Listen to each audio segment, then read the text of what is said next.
नमोस्तु नमोस्तु नमोस्तु।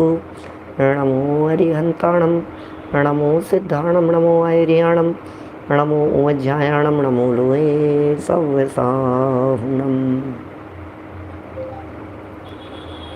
ओकारं बिन्दुसंयुक्तं नित्यं ध्यायन्ति योगिनः। कामदं मोक्षदं चैव ओंकाराय नमो नमः। अविरल शब्द घनोग प्रक्षालित सकल भूतल मलकलंका। मुनिभिरुपासित तीर्था सरस्वती हरतु नो दुरितान्। अज्ञानतिमिरान्धानां ज्ञानाञ्जनशलाकया चक्षुरुन्मिलितं येन तस्मै श्रीगुरुवे नमः। श्रीपरं गुरुवे नमः। परम्पराचार्य गुरुवे नमः। सकल कलुष विध्वंसकं श्रेयसां परिवर्धकं धर्मसम्बन्धकं भव्यजीवमनः प्रतिबोधकारकं पुण्यप्रकाशकं पापप्रणाशकमिदं शास्त्रं श्रीसंयम प्रकाशनामधेयम्। अस्य मूल ग्रंथकर्तारे श्री सर्वज्ञ देवास तदुत्तर ग्रंथकर्तारे श्री गणधर देवा प्रति गणधर देवास तेषां वचनानुसारमासाद्य आचार्य श्री कुंदकुंदामनाये आचार्य सूर्यसागरेण विरचितं श्रोतारः सावधानतया शृण्वन्तु। मंगलम भगवान वीरो मंगलम गौतमो गणी मंगलम कुंद कुंदाद्यो जैन धर्मोस्तु मंगलम। सर्वमंगल मांगल्यम सर्वकल्याणकारी प्रधानम सर्वधर्माणां जैनम जयतु शासनम। जैनम जयतु शासनम। जैनम जयतु शासनम। संयम प्रकाश नाम का ये ग्रंथ है और रचना है आचार्य महाराज सूर्य सागर जी साहब द्वारा लिखी गई। सुंदर रचना है। प्रतिमाओं की चर्चा चल रही थी। कौन सी प्रतिमा? जिनेंद्र देव की, अनंत भगवान की, पंच परमेष्ठियों की, वीतरागियों की प्रतिमा। अरे नहीं भाई, वीतरागी बनने के लिए अपने अंदर में प्रतिमा स्थापन की चर्चा चल रही है। वीतरागी बनने के लिए कैसे बने वीतरागी? वीतरागी बनने के लिए क्या करना पड़ेगा? वीतरागी बनने की विधि क्या है? वीतरागी बनने का मार्ग, प्रक्रिया क्या है? तो उसकी प्रक्रिया में 11 प्रतिमाएँ 5वें गुणस्थान के अंतर्गत कही जाती है। उसमें हम 6 प्रतिमाओं की चर्चा अपेक्षित विस्तार से कर लेने के उपरांत कल 7वीं प्रतिमा ब्रह्मचर्य की चर्चा को प्रारंभ कर चुके हैं। 6 प्रतिमाएँ जिस जीव के जीवन में बहुत अच्छे से पाल ली जाती है, 6 प्रतिमाओं का जो पालन बहुत उत्कृष्ट रीति से जो जीव कर लेता है, या जिस व्यक्ति के जीवन में बहुत उत्कृष्ट रीति से 6 प्रतिमाएँ निरतिचार रूप से पालन कर ली जाती है, फिर उस व्यक्ति के जीवन में ये 7वीं प्रतिमा पलती है। पाली नहीं जाती है, पलती है। 7वीं प्रतिमाधारी जीव के जीवन में जिसे ब्रह्मचर्य प्रतिमा कहकर के पुकारा गया, कितनी बातें होगी, कितनी उत्कृष्टता होगी, उसके जीवन में कितनी महत्वपूर्ण बातें हो सकती है, वो सब यहाँ बहुत अच्छे शब्दों में लिखी। और ये सब कहा कि ऐसी 7वीं ब्रह्मचर्य प्रतिमा वाले को मन वचन काय कृत कारित अनुमोदना से सर्व प्रकार से भोगासक्ति से विरक्त हो जाना चाहिए। सब प्रकार से विरक्ति चाहिए, भोगों से विरक्ति चाहिए, विषयों से विरक्ति चाहिए, मन वचन काय से भी और कृत कारित अनुमोदना से भी। और सुनो, और स्त्री आदि के साथ में रमणता, न केवल रमणता, स्पर्श मात्र भी कर लेने से ज़्यादा अच्छा है कुएं में कूद कर जान दे देना, अग्नि में कूद जाना, जहर खा करके मर जाना, पहाड़ से गिर जाना। हो कैसी कैसी बातें कह रहे हैं। माने 2 चीज़ों की यदि तुलना की जाए, कंपैरिजन किया जाए, तो ये कह रहे हैं भोगासक्ति की तुलना में निर्भोग वृत्ति वो सर्वोत्कृष्ट है। भोगासक्ति की इस तुलना में उत्कृष्ट कहाँ है? बोले मर जाओ वो ज़्यादा ठीक है, इस भोग से तो मर जाना ज़्यादा बेटर है। इस तरह से यहाँ कई बातें। फिर कहा ये संसार का बीजभूत है, घट है, किसका मल घट है। पुण्यात्मा पुरुष इन सब से अपने आप को भिन्न देखता हुआ धन्य माने गए हैं, और इसलिए भी इन सब का त्याग करना चाहिए, क्योंकि भोग में, विषय भोग में असंख्य सैनी सम्मूर्छन जीवों की हिंसा होती है। इसलिए न तो विषय सेवन करें और न उसका स्मरण मात्र ही करें। ऐसे पुरुषों को ही संसार में धन्य माना गया है। चलिए आज ब्रह्मचर्य के संबंध में कुछ अलग एंगल से चर्चाएं जो ब्रह्मचर्य की चर्चा में कभी पढ़ने में नहीं आती। नॉर्मली ये चर्चाएं ब्रह्मचर्य की जब भी चर्चा चलेगी तो आपको ये बातें पढ़ने को नहीं मिलेगी। 4 प्रकार के आश्रमों की चर्चा शायद आप लोगों ने कभी बचपन में स्कूल कक्षाओं में कभी 4th 5th 6th 7th कक्षाओं के अंदर कभी इस तरह की बात आपने पढ़ी होगी। 4 प्रकार के आश्रम, आज उन 4 प्रकार के आश्रमों को भी बतलाएंगे। और इतना ही नहीं, 4 प्रकार के आश्रम के साथ साथ ब्रह्मचर्य आश्रम, और वो ब्रह्मचर्य आश्रम भी 5 प्रकार से उस ब्रह्मचर्य आश्रम की व्याख्या और चर्चा है। और उसके साथ साथ 4 आश्रम, 5 प्रकार के ब्रह्मचर्य और फिर 10 प्रकार की ब्रह्मचर्य के संबंध में सावधानियाँ। इतनी बात तो आज अपने को करनी ही है। निकालिए 664 664 नंबर का पेज निकालिए। सागार धर्मामृत 7वें अध्याय का 20 नंबर का श्लोक है। चारित्र सार 21 लिखा है यहाँ। ब्रह्मचारी गृहीवान प्रस्थो भिक्षुश्च सप्तमे चत्वारोंगे क्रिया भेदा दुक्ता वर्णवदाश्रमा ब्रह्मचारी गृहस्थश्च वानप्रस्थश्च भिक्षुकः इत्याश्रमास्तु जैनानां सप्तमांगाद्विनिसृता।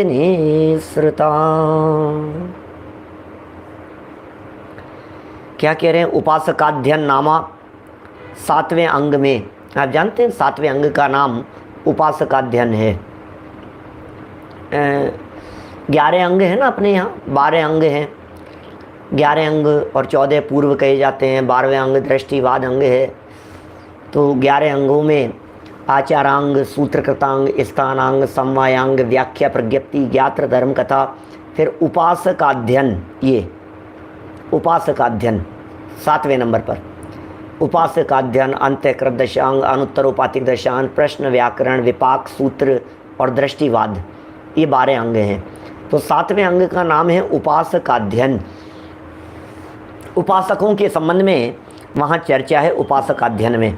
और उसके 7वां जो अंग है, ये 7वां अंग है उपासकाध्ययन। इसमें वर्णों की तरह क्रिया के भेद से ये 4 आश्रम कहे गए हैं। 4 प्रकार के आश्रम बचपन में जो पढ़े हैं उन्हीं के नाम देखो याद आएंगे। ब्रह्मचर्य आश्रम सुना है? ब्रह्मचर्य आश्रम, फिर गृहस्थ आश्रम, फिर वानप्रस्थ आश्रम और फिर भिक्षु, जिसे संन्यास आश्रम कहा जाता है ना। वानप्रस्थ और फिर संन्यास, दीक्षा ले ली गई ऐसा। तो अब ब्रह्मचर्य, अब इनके पता है जब बचपन में पढ़ते थे तो 25-25 वर्ष की उम्र के हिसाब से बंटवारा भी था। बचपन से लेकर के 25 साल की उम्र तक ब्रह्मचर्य, फिर उसके बाद में 25 से 50 साल तक की उम्र तक गृहस्थ आश्रम, फिर 50 से 75 साल तक की उम्र तक, 50 से ऊपर 75 वर्ष की उम्र तक वानप्रस्थ, और फिर उससे ऊपर अब तो संन्यास लेकर के बिल्कुल गुप्त हो गए। 75 से ऊपर स्वरूप गुप्त हो गए। सभी ने सुना होगा इस तरह की बातें। तो ये शुरू से 25 वर्ष, 50 वर्ष, 75 वर्ष और 100 वर्ष। अब 100 वर्ष तक जीते नहीं है तो एक 80 वर्ष उम्र मान करके चलें तो 20-20-20-20 के अंदर बंटवारा भी किया जा सकता है चारों बातों का। अभी इन सब के बारे में विशेष तो इसमें कुछ नहीं लिखा है, लेकिन जो है सो देखिए पढ़ते हैं। मुनि धर्म के कथन में भिक्षु का तो वर्णन कर दिया। माने जब मुनि धर्म की चर्चा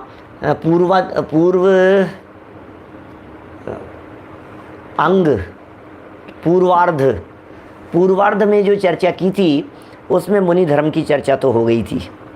भिक्षु का तो वर्णन कर दिया, तथा गृहस्थाचार का भी कर दिया। वानप्रस्थ का वर्णन 11वीं प्रतिमा में करेंगे। 11वीं प्रतिमा में वानप्रस्थ की चर्चा होगी। यहाँ तो प्रथम आश्रम ब्रह्मचर्य का वर्णन करते हैं। माने क्या होता था पुराने समय में, आपने जैसे रामायण वगैरह भी देखी होंगी, तो उनमें भी जो राजघराने के बच्चों को गुरुकुल भेज दिया करते थे गुरुकुल में पढ़ने के लिए। 4-5 साल के, 5-7 साल के, 5-6 साल के बच्चे हो गए, फिर उनको वहाँ गुरुकुल में भेज देते थे और वहाँ गुरुकुल में ब्रह्मचर्य से रहना होता था। ब्रह्मचर्य से ही रहते थे क्योंकि गुरुकुल में वहाँ कन्याओं का तो स्थान रहता नहीं था। तो बालक वहाँ जाते थे और वहाँ जब तक युवा नहीं हो जाएं 25 साल की उम्र के, तब तक वहाँ वे उनकी शिक्षा दीक्षा सब वहाँ होती थी। तो वो बाल्य आश्रम कहलाता था, ब्रह्मचर्य आश्रम कहलाता था। वो गुरु के आश्रम में पढ़ते थे, वहाँ सारा काम खुद करते थे, अपने हाथ से ही भोजन बनाना, पकाना, लकड़ियाँ लेकर के आना है, चूल्हा जलाना, भोजन आदि बनाना, पकाना, झाड़ू पोंछा बुआरी सब कुछ, सारे काम, बर्तन साफ़ करना, उठाना, ये सब। क्योंकि इनसे क्या होता है, परिपक्वता आती है, बुद्धि का विकास होता है, हाथ पांव चलते हैं, तो उस तरह से, और काम करने में संकोच नहीं होता है, काम करने की आदत भी होती है। कह रहे हैं यहाँ पर कितनी बातें कह दी यहाँ। तो फिर वो जो 25 साल की उम्र के हो गए, अब आने के बाद फिर गृहस्थ जीवन में प्रवेश 25 से 50 साल तक की उम्र तक। तो बोले अब विवाह करके 50 वर्ष की उम्र तक गृहस्थी के बातों को पालन करो, जो गृहस्थी के योग्य हैं उन्हें। और उसके बाद फिर वानप्रस्थ की चर्चा हो। वानप्रस्थ का मतलब हो गया अब घर छोड़ दिया, घर छोड़ दिया, 11वीं प्रतिमा वाले हो गए। और फिर बाद में भिक्षु सन्यासी की जो बात कही है, फिर तो फिर दीक्षा लेकर के फिर तो गहन जंगल के अंदर चले गए। अभी इन 4 में से 2 की चर्चा पहले हो चुकी है, तीसरे की कर रहे हैं और चौथे की आगे करेंगे। ऐसा ब्रह्मचर्य आश्रम का वर्णन सुनिए। अब ब्रह्मचर्य आश्रम में क्या बातें हो सकती है, बोले 5 तरह के ब्रह्मचारी हैं। लो साहब, ब्रह्मचारियों के 5 तरह की बातें हैं। ब्रह्मचारियों के संदर्भ में 5 प्रकार के ब्रह्मचारी होते हैं। कभी सुने आपने ब्रह्मचारी भी 5 प्रकार के होते हैं? ये बातें कहाँ सुनी होगी और कैसे सुनेंगे? ब्रह्मचारी 5 प्रकार के होते हैं। चामुंड राय चारित्र सार है, चामुंड राय के द्वारा लिखा गया, चामुंड राय कृत श्रावकाचार, उसके 20 नंबर पेज पर ये बातें वहाँ लिखी है 5 प्रकार के ब्रह्मचारियों की। कहाँ मौका मिले ये 5 प्रकार के ब्रह्मचारियों की चर्चा सुनने का। तत्र ब्रह्मचारिण पंचविधा, ब्रह्मचार्य आश्रम का वर्णन कर रहे हैं। तत्र ब्रह्मचारिण पंचविधा, उपनयनावलंबा दीक्षा गूढ़ नैष्टिक भेदेन। क्या कह रहे हैं? अर्थात ब्रह्मचारियों के 5 भेद माने हैं। कौन कौन से 5 भेद माने हैं? पहला उपनय ब्रह्मचारी, नंबर 2 अवलंब ब्रह्मचारी, नंबर 3 अदीक्षित ब्रह्मचारी, नंबर 4 गूढ़ ब्रह्मचारी, नंबर 5 नैष्टिक ब्रह्मचारी। कैसे 5 प्रकार के ब्रह्मचारी हैं?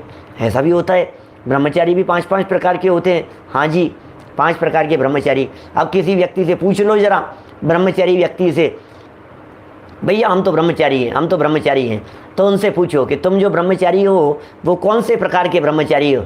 कौन से प्रकार के क्या होता है? ब्रह्मचारी हो, कौन से प्रकार के क्या होता है? बोले तुम ब्रह्मचारी हो, तुम्हें ब्रह्मचारियों के प्रकार नहीं पता। ब्रह्मचारियों के प्रकार कितने होते हैं, ब्रह्मचारी कितने प्रकार के होते हैं?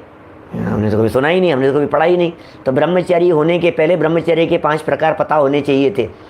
मुनि होने के पहले जैसे मुनियों के मूल गुण पता होते हैं, ऐसे ही ब्रह्मचारी होने के पहले ब्रह्मचर्य कितने प्रकार का होता है, या भी ये 5 बातें यहाँ बतला रहे हैं, अपन लोगों को सिखा रहे हैं। यहाँ पर क्या नई बात कह रहे हैं राजीव जी साहब? देखिए जिग्नेश भाई, ये कह रहे हैं 5 में से पहला प्रकार उपनय ब्रह्मचारी। बोले ये कौन होते हैं? उपनय ब्रह्मचारी क्या होता है? तो कहते हैं यज्ञोपवीत लेकर ब्रह्मचर्य से युक्त होकर विद्याभ्यास करे और शास्त्र पाठी होकर पश्चात गृहस्थाश्रम में प्रवेश कर धर्म ध्यान से अपनी आयु पूर्ण करे। ये पहले हैं उपनय ब्रह्मचारी। बस उपनय ब्रह्मचारी उन ब्रह्मचारियों को कहेंगे जिन्होंने यज्ञोपवीत धारण किया।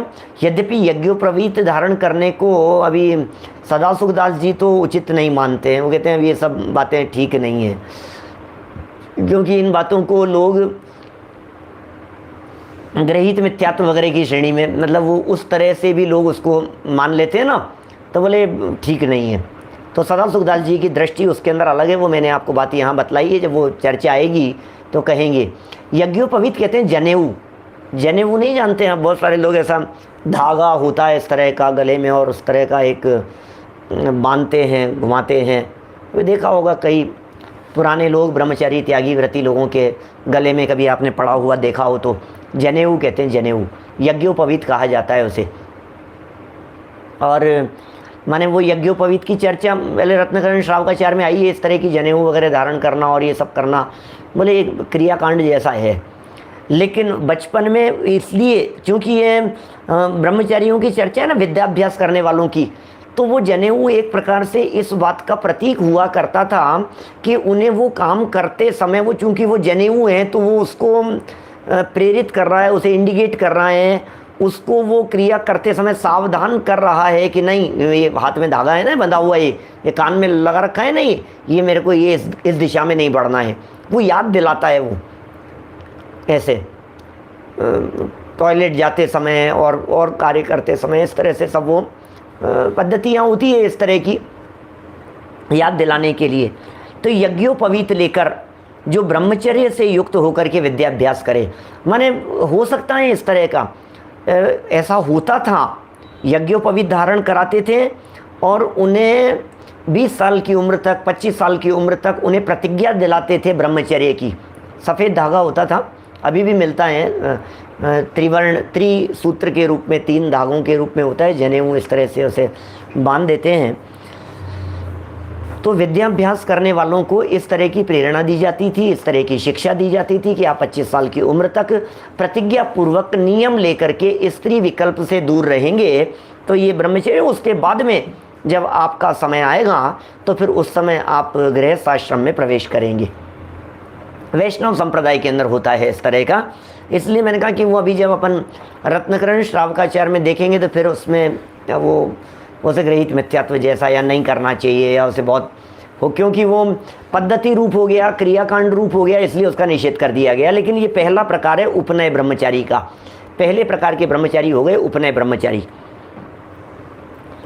हो गए, गृहस्थ आश्रम में प्रवेश कर लिया, फिर वास्तव में परिवार के साथ में रहने लग गए। पत्नी, परिवार, बच्चे, बाल बच्चे, परिवारों के साथ में रह करके उन्होंने अपनी आयु पूर्ण करे धर्म ध्यान सहित। ये भी ब्रह्मचारी थे, उपनय ब्रह्मचारी थे 25 साल की उम्र तक। नंबर 2, इसे क्रियाकांड का पोषण करने लगे ना, इसलिए उन्होंने उसे मिथ्यात्व कह करके पुकारा है यज्ञोपवीत वगैरह की चर्चा को। यद्यपि अपने यहाँ भी होता है, कराया जाता है, और भी कई तरह की अंगन्यास वगैरह हैं, इन सब का भी उन्होंने तो निषेध किया है सदासुखदास जी ने। लेकिन विधानों वगैरह के प्रसंग में अंगन्यास वगैरह और इस तरह की प्रक्रियाएं और इस तरह की पद्धतियाँ भी चलती हैं, होती हैं। चलिए दूसरे प्रकार के ब्रह्मचारी की तरफ बढ़ते हैं। ये सेकंड स्टेप है। ये देखिए, अवलंब ब्रह्मचारी। ये अवलंब ब्रह्मचारी कौन से हैं? जो ब्रह्मचारी क्षुल्लक शरीर का वेश धारण कर विद्याध्ययन करे, पश्चात विद्या विशारद होकर गृहस्थावस्था ग्रहण करे। ये दूसरे प्रकार का ब्रह्मचारी है, जिस ब्रह्मचारी को क्या कहा गया है? अवलंब ब्रह्मचारी कह करके पुकारा है। अवलंबन ले लिया इस ब्रह्मचारी ने। कैसा अवलंबन ले लिया? बोले क्षुल्लक, अब इसने वेश ही वो ले लिया तो दूर से देखने वाले को पता लग रहा है कि भैया ये ब्रह्मचारी है। माने दुपट्टा ओढ़ लिया, क्षुल्लक जिस तरह के वेश में रहते हैं उस तरह से धोती दुपट्टा धारण कर लिया, और धोती दुपट्टा धारण करके जिस वेश में रहते हैं, और फिर विद्या अभ्यास करते हैं, अध्ययन करते हैं, पढ़ते पढ़ाते हैं, लिखते हैं, सीखते हैं। जब तक डिग्री नहीं मिल जाए, विद्या विशारद नहीं हो जाए, तब तक के लिए बाद में गृहस्थ आश्रम में चले जाएंगे। इसका मतलब जब तक उसने वो वेश धारण किया हुआ है तब तक दुनिया सब अपने आप ही समझते हैं। कोई उनसे शादी विवाह की बात नहीं करेगा, बेटी विवाह की बात नहीं करेगा, उनसे पूछेगा नहीं, क्योंकि उसका वेश ही उसी प्रकार का दिखाई दे रहा है ना। तो ये गृहस्थ अवस्था की बात कह रहे हैं ये, गृहस्थ अवस्था में चला गया, ये दूसरे प्रकार का। पहला हो गया उपनय ब्रह्मचारी और दूसरा हो गया अवलंब ब्रह्मचारी। उपनय में उपनयन संस्कार की बात कही, यज्ञोपवीत धारण करने की, और दूसरे में अवलंब वाले में बाहरी जो कपड़ों आदि की हैं उनका अवलंबन लेने की बात कही। अब तीसरा है अदीक्षित ब्रह्मचारी। अदीक्षित जो किसी वेश को धारण किए बिना ही ब्रह्मचर्य पूर्वक विद्याभ्यास करे और विद्या पढ़कर पश्चात गृहस्थाश्रम में प्रवेश करे, ये अदीक्षित ब्रह्मचारी है। ब्रह्मचर्य पूर्वक विद्याभ्यास तो कर रहा है, वेश धारण नहीं किया है। सामान्य पैंट शर्ट पहनता है, कुर्ता पजामा पहनता है, पैंट शर्ट पहनता है, टी शर्ट आदि पहन लेता है, जो भी तन ढकने के लिए जो जैसे वस्त्र आदि हैं उन वस्त्रों को पहन लेता है। तो दुनिया तो उन्हें ब्रह्मचारी नहीं समझती है, लेकिन अंदर में उसने विद्याभ्यास पढ़ने के लिए ब्रह्मचर्य व्रत लिया है, ब्रह्मचर्य का संकल्प लिया है। ये अदीक्षित ब्रह्मचारी है और बाद में गृहस्थाश्रम के अंदर प्रवेश कर सकता है। देखिए, तो ये कैसे ब्रह्मचारियों की चर्चा चल रही है बोलो? जो गृहस्थाश्रम में प्रवेश करें उन ब्रह्मचारियों की चर्चा चल रही है। यहाँ पर इस प्रकार के ब्रह्मचारी बतलाए जा रहे हैं जो ब्रह्मचारी शादी करेंगे। ये कैसे ब्रह्मचारी? शादी करेंगे फिर भी ब्रह्मचारी कि हाँ आजीवन थोड़ी ना संकल्प लिया है, लिमिटेड टाइम पीरियड के लिए भी संकल्प अपने आप में मायना रखता है और इस तरह के संकल्प भी लिए जाते हैं और इस तरह की प्रतिज्ञाएं भी ली जाती है, दी जाती है, दिलाई जाती है। ये सब जरूरी है। 3 हो गए हैं, अदीक्षित ब्रह्मचारी तक की हो गई चर्चा।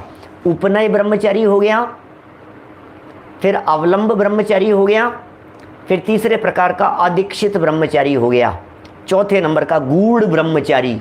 लो, ये गूढ़ ब्रह्मचारी कौन है?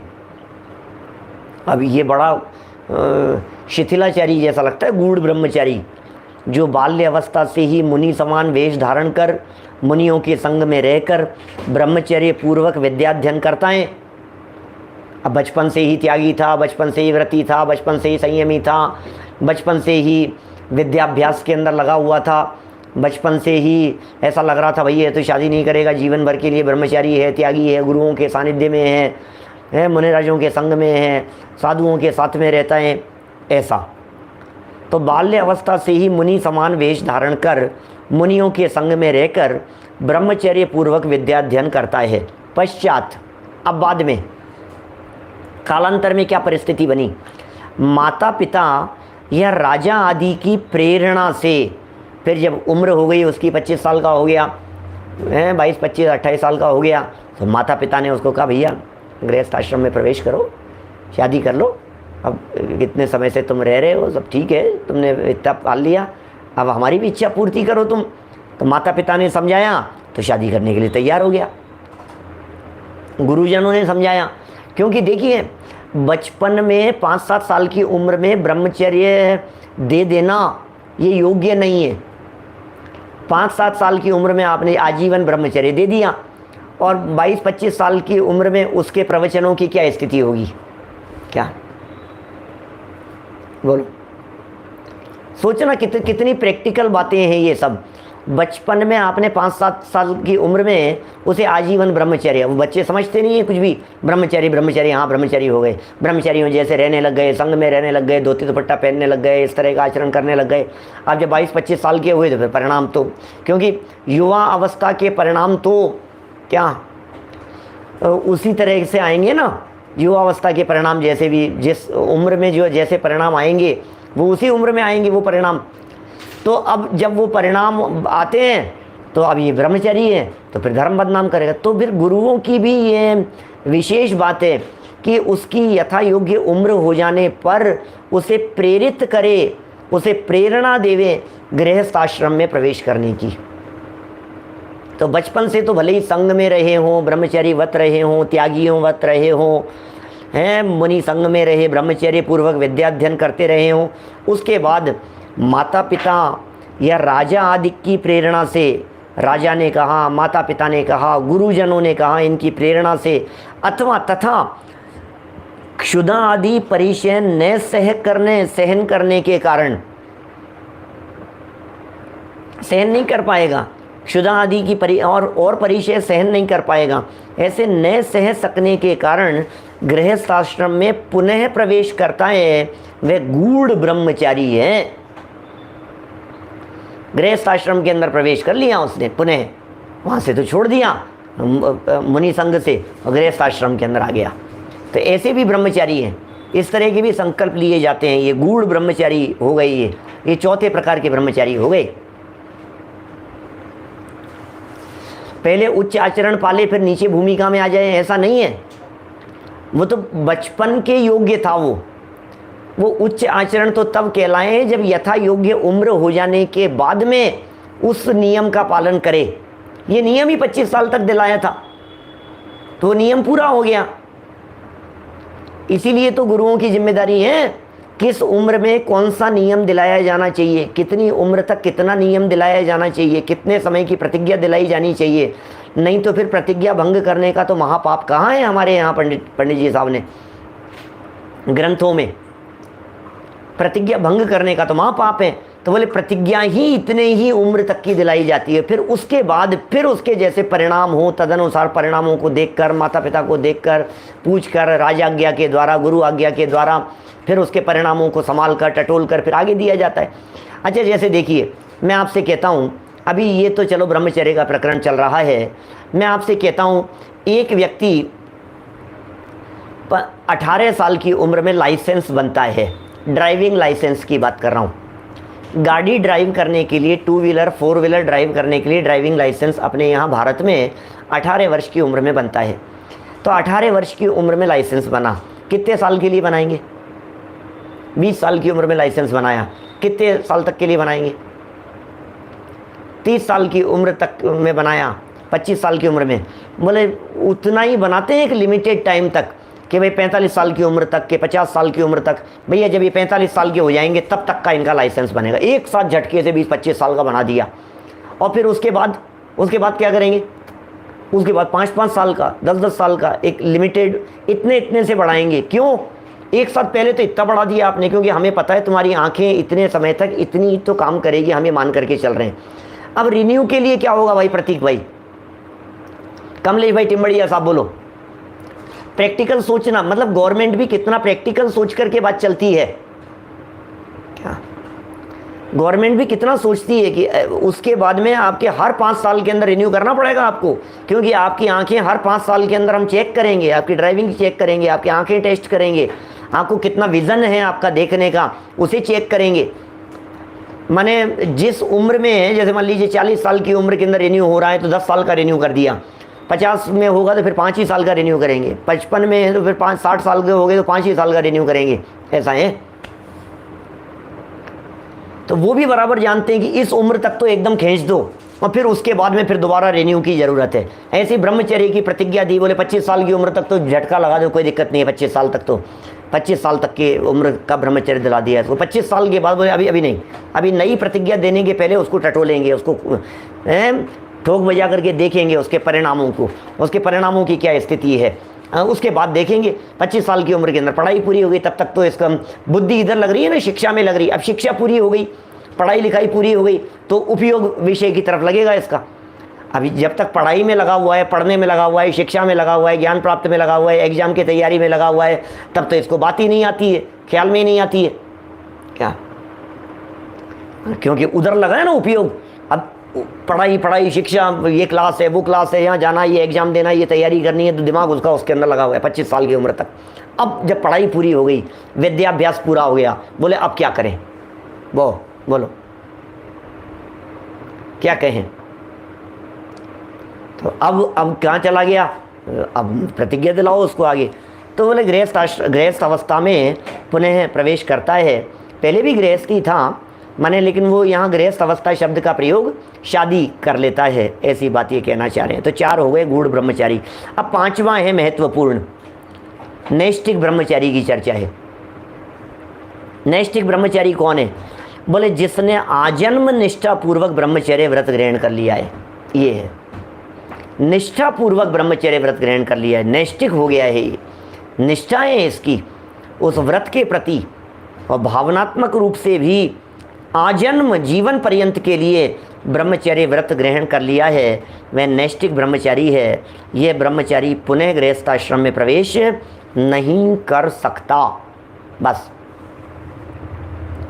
अब नहीं कर सकता है, ये पुनः गृहस्थाश्रम में प्रवेश नहीं कर सकता। यह सिर पर चोटी और बदन में यज्ञोपवीत रखता है।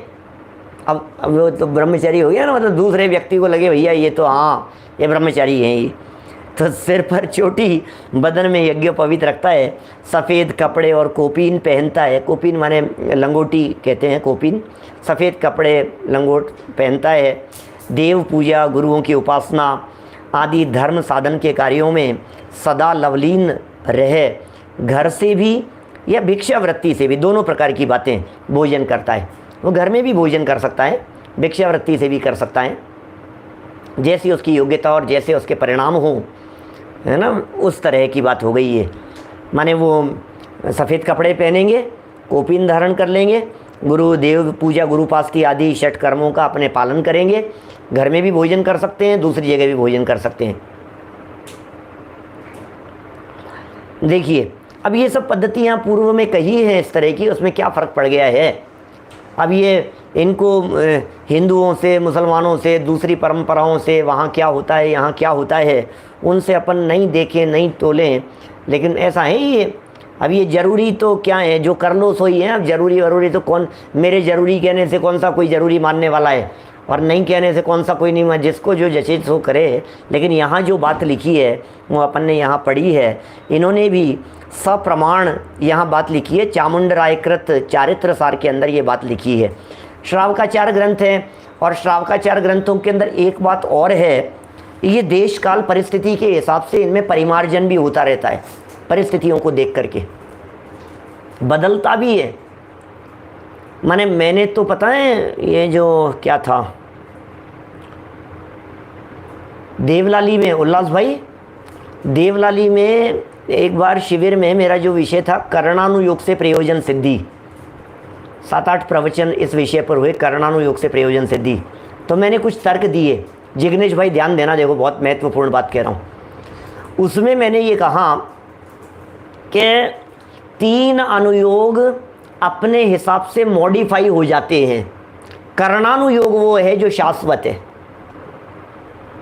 कैसी बातें कर रहे हो साहब? कि हाँ सुनो, जैसे देखिए प्रथमानुयोग तो बदलता ही रहता है, प्रथमानुयोग तो परमानेंट हो ही नहीं सकता है, क्योंकि अभी की 24 ही अलग है, आगे 24 ही अलग आएगी तो बदल जाएगा, पूरा ही बदल जाएगा, कहानियाँ बदल जाएगी, महापुरुष बदल जाएंगे, उनकी बातें बदल जाएगी। तो बोले ये तो सब प्रथमानुयोग तो बदल गया, पूरा ही प्रथमानुयोग बदल गया जैसा पहले था उसके बाद में। क्या अच्छा द्रव्यानुयोग, बोले द्रव्यानुयोग भी अपने प्रयोजन की दृष्टि से कभी तो राग को अपना कह देता है, कभी राग को पराया कह देता है। तो बोले ये तो उसकी स्टाइल है, अपेक्षा उसकी द्रव्यानुयोग की, कभी क्या कहेगा कभी क्या कहेगा, प्रयोजन की दृष्टि से वो भी बात कर देगा, द्रव्यानुयोग भी ऐसी बात करेगा। चरणानुयोग भी मरीज देख करके उपचार करने की बात करता है। चरणानुयोग भूमिका के अनुसार आचरण पालन करने की बात करता है।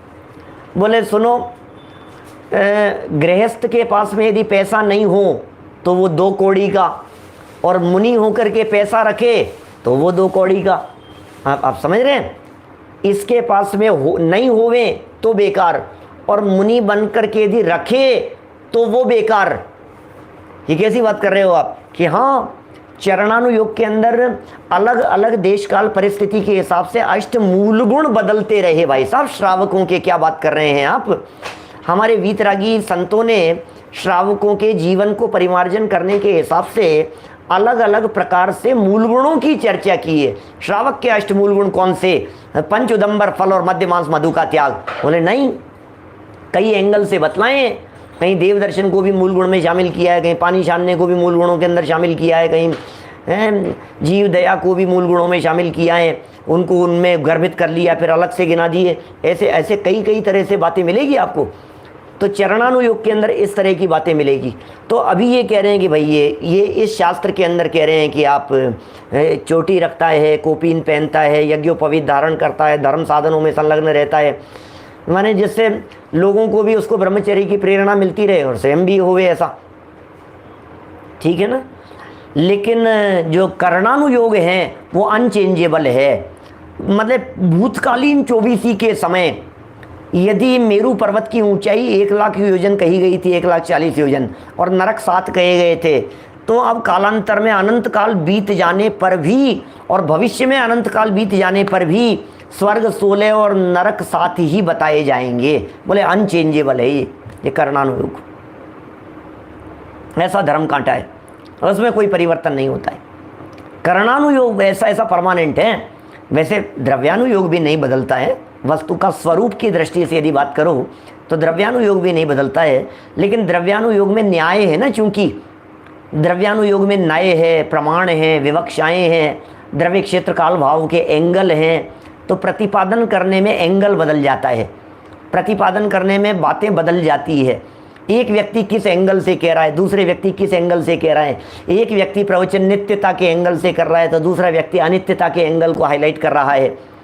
तो अनित्यता के एंगल को हाईलाइट किया, नित्यता के एंगल को हाईलाइट किया, अब दोनों बातें परस्पर विरोधी दिखाई दे रही है और दोनों द्रव्यानुयोग की बातें हैं। कर्णानुयोग में ऐसा नहीं होगा। कर्णानुयोग के अंदर जो जैसी बात होगी वैसी बतलाई जाएगी। बच्चा बोले चाहे बूढ़ा बोले, चाहे बहुत पढ़ा लिखा बोले, चाहे कम पढ़ा लिखा बोले, उसमें अपेक्षाएं नहीं लगेगी बिल्कुल भी। ख्याल में आ रही है बात?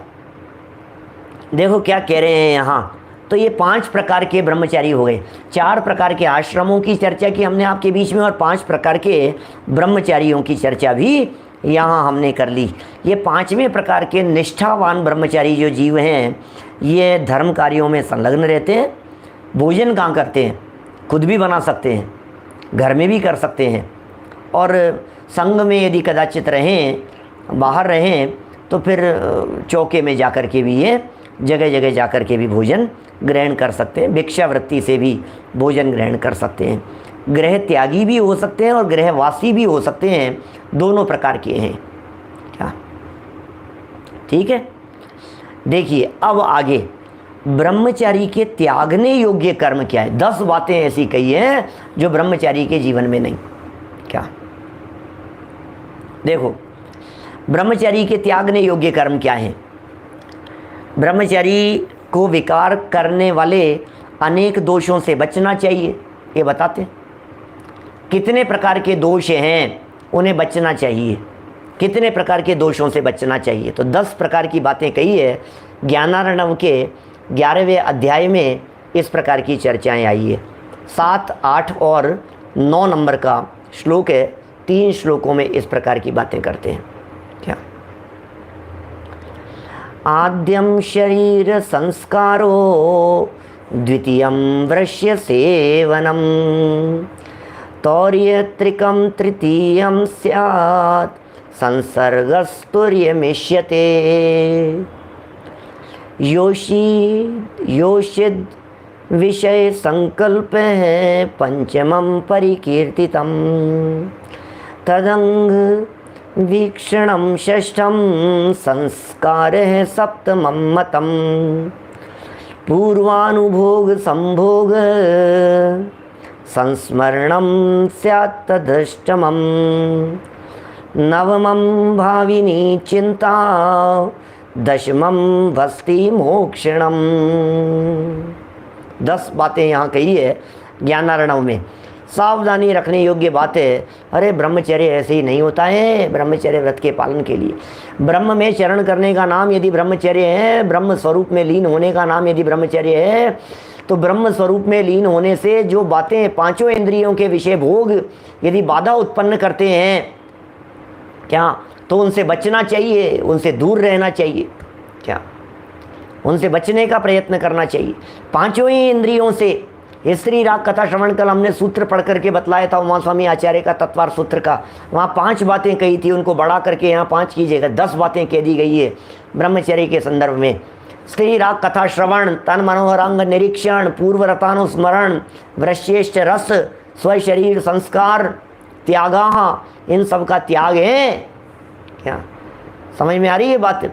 इन सब का त्याग क्या कह रहे हैं? अर्थ 1 नंबर, शरीर का विकार रूप संस्कार न करें।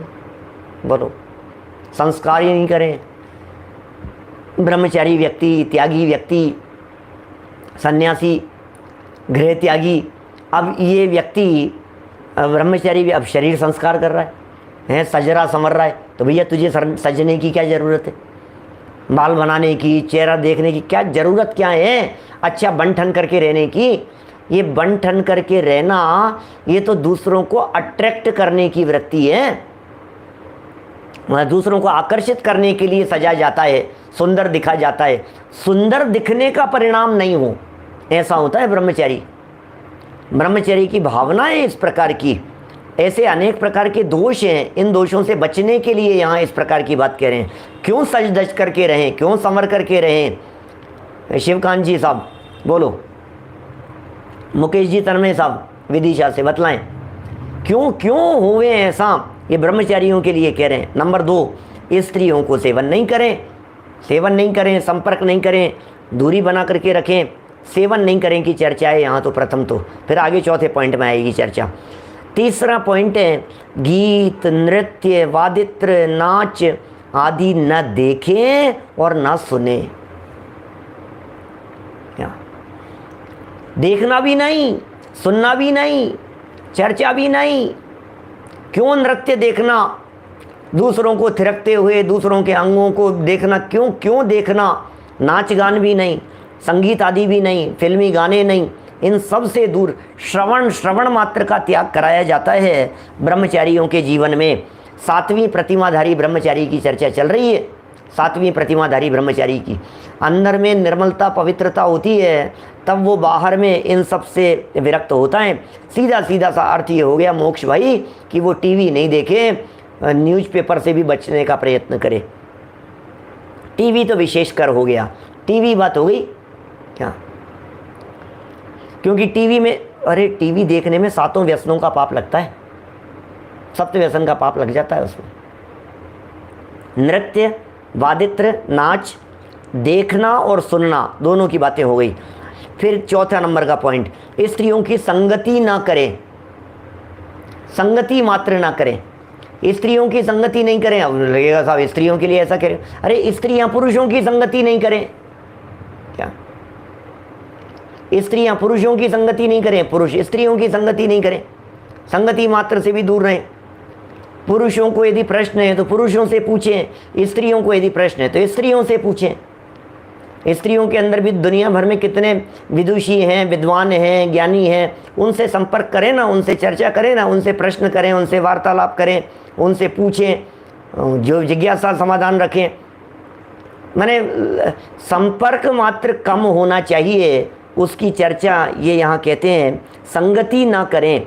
नंबर 5, स्त्रियों के काम भोग की कल्पना मत करो।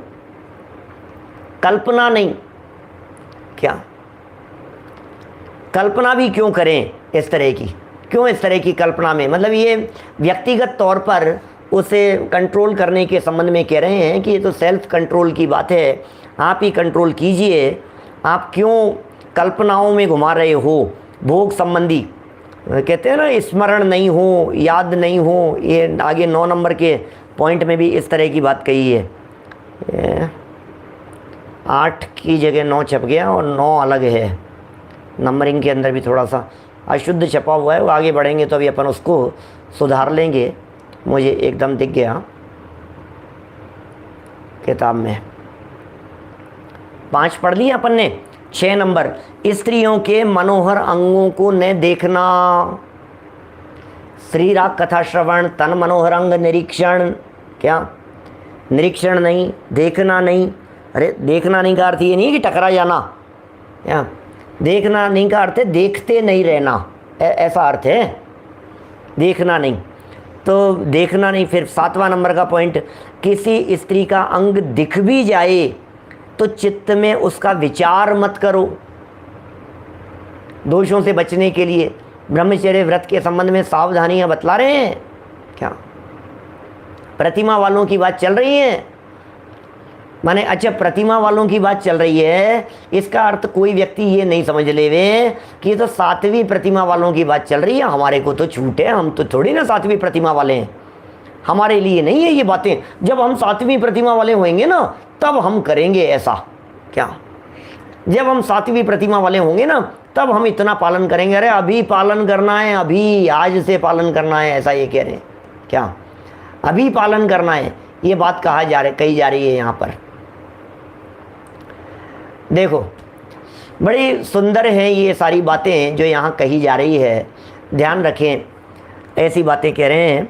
6वां हो गया। 7वां, किसी स्त्री का अंग दिख भी जाए तो चित्त में उसका विचार नहीं करें। 8वां पॉइंट, भोगे हुए भोगों को याद मत करो। क्यों पढ़ें, क्यों याद करें, क्यों पुरानी बातों को याद करें, हैं? नरेश जी भाई साहब, न्यूज़पेपर में क्या मिलेगा बताओ तो सही, क्या मिलेगा? रोजाना दुनिया भर की उल्टी सीधी बातें, उल्टी सीधी नेगेटिव खबरें, कचरा ही तो आएगा दिमाग में। ठीक है, कुछ नॉलेज आपको बढ़ रही हो और कुछ आपका भाव हो कुछ इधर उधर जानने का, तो सो है, ठीक है। लेकिन ये कह रहे हैं विचार मात्र के ऊपर लगाम लगनी चाहिए। कल हमने लाइन बोली थी ना उसकी, दिन रात मेरे स्वामी मैं भावना ये भाऊं, उसकी लाइन है आगे बढ़ कर के, जिग्नेश भाई। भोगे जो भोग पहले उनका न होवे सुमिरन। क्या भोगे जो भोग पहले उनका न होवे सुमिरन। मैं राज संपदाया पद इंद्र का न चाहूं। क्या अब राज संपदा चाह रहा है, इंद्र का पद चाह रहा है, भोगों को याद कर रहा है, उन्हें याद कर रहा है, पूर्व में भोगे हुए समय को याद कर रहा है, विषयों की बातें स्मरण कर रहा है, जवानी के दिनों को याद कर रहा है। भैया क्या क्या है उसमें, क्या रस है इन सब चीज़ों में? मैंने 15 साल पहले ऐसा किया था और 25 साल पहले ऐसा किया था और ऐसे, वो तो समय ही अलग ही था। और रस ले करके अपने जवानी की बातों को सुनाता है। भाई सावधान रहे। क्या बोलो? भोगे जो भोग पहले उनका न होवे सुमिरन। 8 नंबर का पॉइंट है ये, 9 की जगह 8 कर लेना, इसे सुधार करके याद मत करो। 9 नंबर का पॉइंट, आगामी काल संबंधी भोगों की इच्छा नहीं करो। बोलो, भूतकाल को याद मत करो, भविष्य के संदर्भ में इच्छा मत करो। अब ये इच्छा ही करे भविष्य के बारे में, यार काश मेरे साथ भी ऐसा हो जाए, मुझे भी ऐसा हो जाए, मैं भी चक्रवर्ती बन जाऊं, मेरे भी ऐसा हो जाए, मैं भी भोग भूमि के अंदर चला जाऊं, मैं भी इंद्र बन जाऊं। अरे वहाँ मिनिमम कम से कम 32 मिलती है वहाँ पर देवगति में। क्यों बात कर रहा है, क्या सोच रहा है? अरे आत्मा के अतीन्द्रिय आनंद जिनको सुहाता है उन्हें ये विषय भोग नहीं सुहाते हैं। जिन्हें अंदर का आनंद सुहाता है उन्हें बाहर की बातें नहीं सुहाती हैं, बाहर की बातें उन्हें पसंद नहीं आती है, बाहर का रस उनके जीवन में नहीं आता है, इसलिए उससे बचने का प्रयत्न करते हैं। 9 हो गए। 10वां, 9 तक क्या हो गए? भोगे हुए को याद मत करो, ये भूत की बात हो गई 8वें में। और 9वें में भविष्य के भोगों की कल्पना मत करो, इच्छा मत करो, ये बातें हो गई 9। फिर 10 नंबर, शरीर से खोटी क्रिया करके वीर्यपात नहीं करो, खोटी चेष्टा मत करो देह आदिक से। ऊपर लिखे विकार के कारणों को नहीं मिलाना। ऊपर लिखे जो कारण बतलाए हैं इन विकार के कारणों को मिलाना नहीं। और यदि मिले, ऐसी परिस्थिति बन जाए, यदि ऐसा प्रसंग बन जाए, तो मन में शांति धारण कर उनको जीतना चाहिए। क्या करोगे आप? परिस्थिति बन गई, इस तरह की परिस्थिति बन गई, देखने का प्रसंग बन गया, संगति पड़ गई, साथ में उठने बैठने का प्रसंग बन गया, तो मन में शांति बनाए रखना, मन में शांति धारण करना, चित्त में उद्वेग नहीं पैदा होने देना, यही वीरों का कर्तव्य है। ये वीरता है। ये वीरता किसका नाम है? वो वीरता के संदर्भ, चित्त में उद्वेग नहीं हो, चित्त में चंचलता नहीं हो, चित्त में विकार नहीं हो, चित्त अत्यंत निर्मल हो, चित्त अत्यंत पवित्र हो। चित्त की निर्मलता और चित्त की पवित्रता ये उत्कृष्ट होनी चाहिए। उद्वेग माने क्या होता है? उद्वेग क्या चीज़ है? चित्त में उद्वेग नहीं पैदा होने देना। उथल पुथल, विकल्प, जैसे वो ब्रह्मचारी का प्रसंग सुनाया था ना आप लोगों को। दो ब्रह्मचारी नदी किनारे आजीवन ब्रह्मचारी थे और घूम रहे थे, और एक नदी में कोई लड़की डूब रही थी, तो एक ने तो बिल्कुल मुंह टेढ़ा कर लिया, देखा ही नहीं उसकी तरफ, और दूसरा ब्रह्मचारी जो था वो कूदा और डूबती हुई लड़की को अपने माथे पर, कंधे पर निकाल करके बाहर ले आया, उसको निकाल दिया। अब ये तो अंदर ही अंदर, ऐसा कैसे कर लिया, ऐसा कैसे कर लिया, इसने नहीं करना चाहिए था।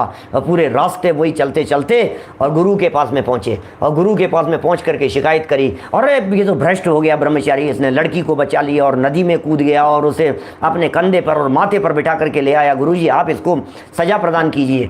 गुरुजी ने कहा सुन भाई सुन, इसके माथे पर से तो लड़की, इसके माथे और कंधे पर से लड़की किनारे पर ही उतर गई थी, नदी किनारे पर ही, तालाब के किनारे पर ही।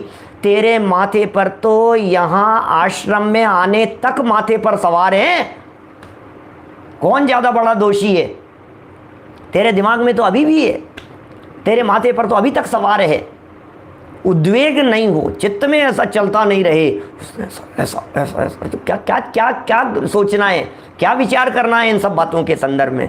ऐसा उद्वेग पैदा नहीं होने देना, ऐसा विकल्प पैदा नहीं होना, दूसरों के बारे में इस प्रकार की चर्चाएं नहीं करना। अरे त्यागी व्रती ब्रह्मचारी लोग दूसरों के बारे में इस प्रकार की चर्चाएं नहीं किया करते। कौन क्या कर रहा है, कौन क्या कर रहा है, अरे तुम्हें पता है उसने क्या किया, तुम्हें पता है उस लड़की ने क्या कर लिया, तुम्हें पता है उस लड़के ने क्या कर लिया, तुम्हें पता है उसका क्या हुआ, उसने ऐसा कर लिया, वो उसके साथ में भाग गई, वो उसके साथ में भाग गया, उसने ऐसा कर लिया, उसने उसके साथ में शादी कर ली, उसने उसको छोड़ दिया, उसने उसको, क्या काम माथा पचा रहा है। सारे दुनिया भर में अकल है। त्यागी व्रती ब्रह्मचारी लोग इन बातों को करके और इन बातों को सुन के, इन बातों को अपने उपयोग में भरमा करके अपने ब्रह्मचर्य को दूषित नहीं किया करते। ये वीरों का कर्तव्य है, ये वीरों का कर्तव्य है। माने क्या कहते हैं, ब्रह्मचर्य सुमत प्रकाश जी भाई साहब से सुनी पहले, उन्होंने कई बार जब इस तरह की चर्चाएं करी ना, अरे क्या वीरता होती होगी ऐसी बातें सुनकर के भी हमारे उन दिगंबर संतों में, महापुरुषों में हैं, जिनसे नारद और रुद्र जैसी संतानें पैदा होती हैं और उसके तुरंत बाद उन्हें पुनर्दीक्षित कर देते हैं। कैसा विराट हृदय होता होगा, कितनी विशालता होती होगी उनकी, कितनी पवित्रता होती होगी। उनके परिणामों में भी, देने वालों के परिणामों में भी और लेने वालों के परिणामों में भी। अरे क्षण का पापी, आज का पापी क्षण मात्र में परमात्मा बन सकता है। अरे पारिणामिक भाव से देखो, परिणामों से मत देखो। औदैहिक भावों से मत देखो, पारिणामिक भाव से देखो। पारिणामिक भाव से देखोगे तो तुम्हें परमात्मा नजर आएगा, और सामने वाले व्यक्ति को परमात्मा देखना ये कायरों का काम नहीं है, ये वीरों का काम है। ऐसी बात यहाँ ये वीरों के कर्तव्य के संदर्भ में कही है। बहुत सारे आगम प्रमाण दे करके इसके संदर्भ में बातें बता रहे हैं। तो कल हम नाटक समयसार जैसे ग्रंथ के आगम प्रमाण को लेकर के और मार्मिक चर्चा को आगे बढ़ाएंगे। अभी की बात को यहीं विराम देते हैं। जनवाणी स्तुति। निज निधि निज में बताई, यह अनंत उपकार है। उसके लिए जिनवाणी माँ को वंदना शत बार है, वंदना शत बार है। नमो अरिहंताणम, नमो सिद्धाणम, नमो ऐरियाणम, नमो अज्जायाणम, नमो